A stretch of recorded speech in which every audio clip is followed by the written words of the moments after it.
Pantas pesona Mayor Teddy melejit? Sosok ibu juga seorang Mayor TNI, kini viral imbas mantan menantu. Sosok Mayor Teddy belakangan masih ramai dibicarakan publik karena kisah hidupnya. Terbaru, Mayor Teddy disoroti karena sosok mantan istrinya yang kini sudah menikah lagi. Mayor Teddy memiliki durasi yang singkat menikah dengan seorang wanita. Belakangan ternyata sosok orang tua Mayor Teddy juga menjadi sorotan. Sosok yang melahirkan Mayor Teddy hingga bisa seperti saat ini rupanya juga sosok yang tidak asing dengan dunia TNI. Mayor Teddy ajudan Prabowo Subianto yang tengah viral ternyata berasal dari keluarga tentara.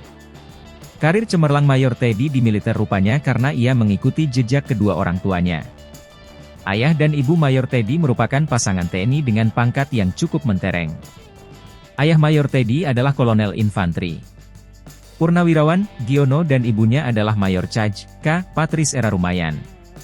Potret ibu Mayor Teddy sendiri ada beberapa yang tersebar di media sosial, seperti dikutip Tribun Jatim dari tribuntrends.com.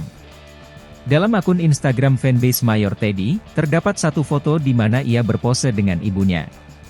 Di foto tersebut, Mayor Teddy dan ibunya kompak memakai pakaian dinas upacara, PDU. Mayor Teddy terlihat dekat dan merangkul ibunda tercinta. Di foto yang lain, terdapat juga foto Mayor Teddy dan sang ibu dengan seragam TNI berbeda. Mayor Teddy gagah mengenakan pakaian dinas harian, sementara ibunya memakai seragam loreng TNI. Keduanya kompak tersenyum ke arah kamera.